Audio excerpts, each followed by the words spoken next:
এমন কোন হাদিস নেই বা কোরআনের আয়াত নেই যেটা বলছে যে নামাজ পড়ার নিয়মটা পুরুষ এবং মহিলাদের আলাদা। আমি জানি অনেক বিশেষজ্ঞ নিজস্ব দৃষ্টিভঙ্গি থেকে বলে থাকেন যেহেতু মহিলাদের নিরাপত্তা দরকার তারা আলাদাভাবে নামাজ পড়বে, এটা হচ্ছে তাদের দৃষ্টিভঙ্গি। কিন্তু নবীজি কখনো বলেননি নামাজ পড়বো যেভাবে নবীজি পড়তেন। এবারে হানাফি এবং শাফি মাযহাবে নামাজের নিয়ম সম্পর্কে বলি।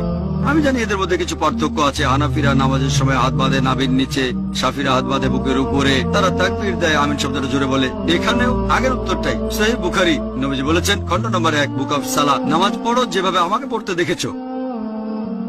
আর এই চারজন ইমাম শাফি, ইমাম আহমেদ ইবনে হাম্বল, ইমাম আবু হানিফা, ইমাম মালিক, এই চারজন বিখ্যাত ইমামই বলেছেন যদি দেখো আমার কোন ফতোয়া আল্লাহ এবং রাসূলের বিরুদ্ধে যাচ্ছে, ফতোয়া দেওয়ালে ছুঁড়ে মারো। আমি জানি আবু হানিফা রাদিয়াল্লাহু আনহু বিখ্যাত বিশেষজ্ঞ, তাকে শ্রদ্ধা করি, ভালোবাসি। মানুষে বলে যে তিনি বলেছেন যখন তোমরা নামাজ পড়বে নাভির নিচে হাত বাঁধবে। আবু দাউদে একটা হাদিস আছে, আবু দাউদ খণ্ড নম্বর 1 বুক অফ সালাহ, বলা হয়েছে নবীজি নামাজের সময় নাভির নিচে হাত বাঁধতেন। তবে এটা জয়ীফ হাদিস। ঠিক এর পরের হাদিসটাই বলছে যেটা সহিহ হাদিস, যে নবীজি হাত বাঁধতেন নাভির উপরে। আরো সহিহ হাদিস আছে সহিহ ইবনে খুজাইমা, যেটা বলছে নবীজি হাত বাঁধতেন বুকের উপরে।